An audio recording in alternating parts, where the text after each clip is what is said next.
My name is Melanie Shaw, and I'm 30 years old. Last Sunday, my mother-in-law slid a manila envelope across the dinner table and looked me dead in the eye, like she was about to win a war I didn't even know we'd been fighting. Inside that envelope was a DNA test for my 4-year-old daughter. And here's the thing, y'all. She had no idea I'd already found out about that test 2 full weeks before she ever pulled it out of her purse.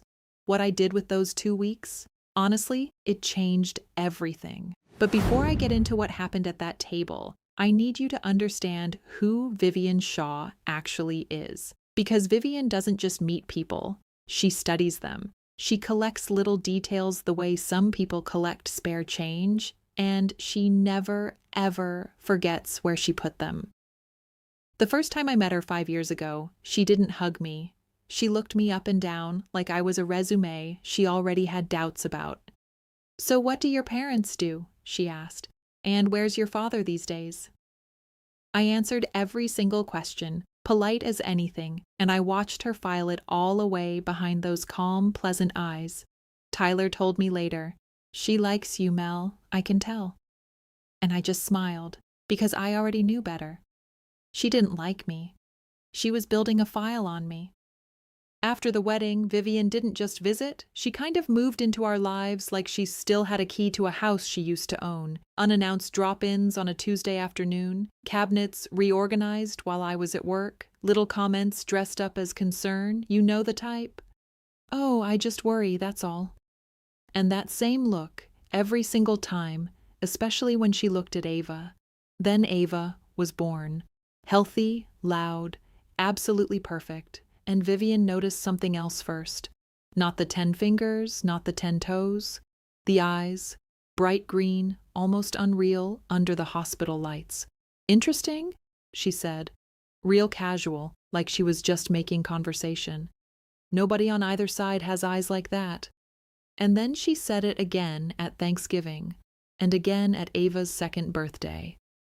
Little seeds, planted over and over, until doubt was just floating around our family, like smoke nobody could quite see, but everybody could smell. I didn't react, not once, because in my job, I'm a school counselor. I sit with families falling apart every single week, and I learned a long time ago that patterns don't lie. People lie, patterns don't. So I started paying attention too. The way Vivian suddenly wanted to babysit way more than usual. The little cotton swab I found in a sandwich bag in her purse when I was digging around for a pen. The manila folder I caught a glimpse of on her home office desk, half buried under a stack of mail. I didn't know what any of it meant yet, but I knew I was being watched, and so was my little girl. Then, on a random Tuesday, my phone rang. A woman from Precision Gene Labs, real chipper, asked me to confirm my email so she could send over the results. I told her I never requested any test. She got quiet for a second and then said, "Ma'am, it was submitted by the child's grandmother."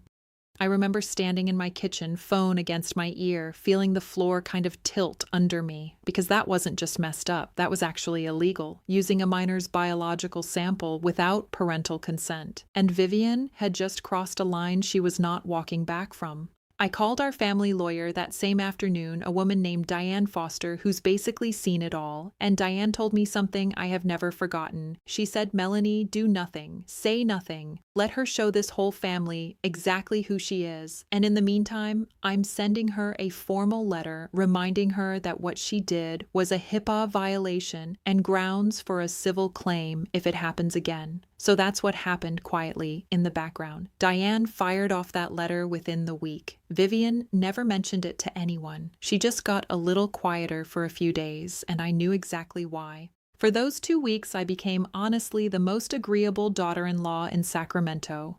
I smiled at every backhanded comment. I brought over banana bread I didn't even want to make. I let her hold Ava a little longer than I normally would. But behind all that smiling, I was keeping a timeline, dates, texts, that phone call from the lab, every single detail, because deep in my gut, I had this feeling that Vivian wasn't just testing my daughter. She was rehearsing something bigger. And then, by pure accident, I heard the whole plan. I was in Vivian's kitchen, getting a glass of water, when I heard Brooke, My sister-in-law, on the phone in the next room, half laughing. Mom's gonna bring it up Sunday, at dinner. In front of everybody, girl, I'm not even kidding. My stomach just dropped. That was it. That was the plan. A public takedown, dessert included, and Vivian genuinely believed she was about to win. Sunday came fast. The table was set the way it always is when Vivian wants an audience. The good china, cloth napkins, candles she never usually bothers lighting. She was calm, too calm. The kind of calm you only see on somebody who thinks the outcome's already decided. That envelope sat right next to her plate the entire meal, like something she was just waiting for the right moment to pick back up. Dinner wrapped up, and before anybody could even reach for dessert, Vivian stood up. "Before we finish tonight," she said, "I have something important to share with this family." The room went dead quiet, forks mid-air. She walked around the table with that envelope in her hand, and she didn't look at Tyler. She looked straight at me. "I don't think this little girl is a Shaw," she said, almost enjoying herself. "I think my son deserves to know the truth." And she handed the envelope to Tyler.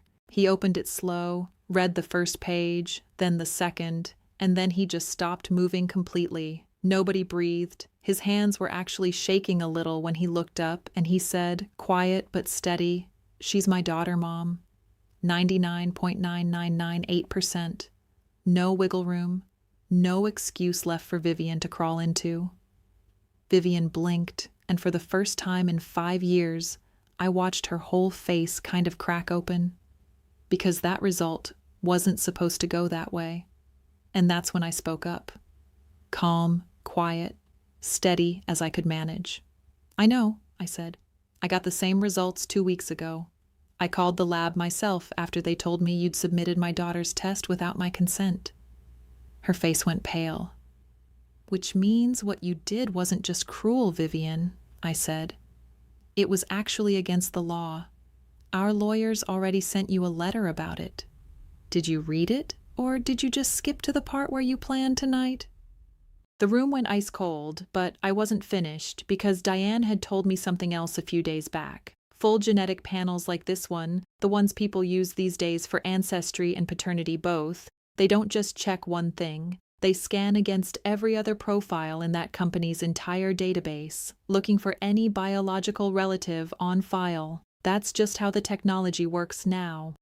"There's actually something else in that report," I said quietly, and I watched Tyler's eyes drop back down to the second page. He read it once, then again, like the words weren't landing the first time. What does this even mean?" he whispered. Because a second name had come back on that panel, flagged as a relative match somewhere in the database. Ethan Reyes, age 34, half-sibling. For a second, nobody understood what they were looking at. Brooke actually laughed a little, thinking maybe it was some kind of clerical error. "Half-sibling to who?" she asked. And that's when Tyler looked up at his mother, really looked at her, the way you look at somebody you suddenly realize you never actually knew. "Mom," he said slow, "who is Ethan Reyes?" And Vivian, the woman who'd spent 5 years collecting evidence against everybody else at that table, who had a folder and a plan and a whole rehearsed Sunday dinner speech, had absolutely nothing rehearsed for this. Her hands started shaking for real this time, and her voice, for the first time since I'd known her, cracked wide open. "I had a son," she said barely above a whisper, staring at the tablecloth, "before I ever met your father." Nobody said a single word for what felt like a full minute.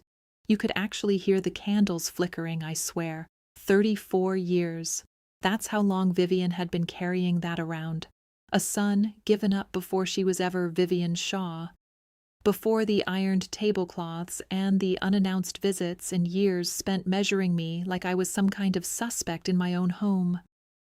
And this whole time she'd been so terrified of her own secret surfacing that she went and built one out of my daughter's green eyes instead. Tyler set the papers down slow, like they'd gotten heavier. "You've been accusing Melanie of hiding something," he said, and his voice was doing this thing where it stayed calm but you could tell it was costing him. "For years, Mom, and this whole time, You were the one hiding something." Vivian didn't answer right away. She just sat there, and for the first time ever, she looked small. Not calculating, not sharp, just tired, genuinely out of moves. I'll be straight with you, I didn't feel like I'd won anything in that moment. I actually felt kind of sad for her, watching 34 years of fear hit the table all at once, right in front of everybody she'd spent her whole life trying to control. Because that's the thing about people like Vivian. The ones who work the hardest to expose everybody else are usually running the fastest from something in themselves. Brooke got up first, didn't say anything, just left the room. And honestly, I found out later she went and sat in her car for 20 minutes before she could even drive home. She told me weeks after that she'd always known something was off about her mom, and part of her almost felt relieved it finally came out. Tyler's dad, Robert, followed her out not long after, jaw tight, quiet in that way where you know a man's replaying every year of his marriage in his head all at once. One chair pulled back, then another, until the whole dinner just kind of dissolved, the way a gathering does when the truth gets too loud for anybody to sit still through. Later that night, Tyler held my hand in our kitchen and said, "You knew. For 2 weeks, you knew, and you didn't tell me." And I said, "No, baby, I let the truth tell you. I just made sure I wasn't the one holding the knife when it did." He didn't say anything for a long moment, just kind of nodded and pulled me in, and for the first time in years, I felt like our marriage actually belonged to the two of us, instead of belonging to his mother's suspicions. The weeks that followed weren't clean, not even close. Robert moved into the guest room for about a month, not out of anger exactly, more like he just needed space to sit with 34 years of not knowing his own wife the way he thought he did. Vivian tried calling me twice, and the first time I let it go to voicemail because honestly, I wasn't ready. The second time, I picked up, and she didn't try to explain herself or spin anything. She just said, "I was so scared of my past that I turned your daughter into a threat instead. That's not okay. I know sorry doesn't undo it. It wasn't a full fix.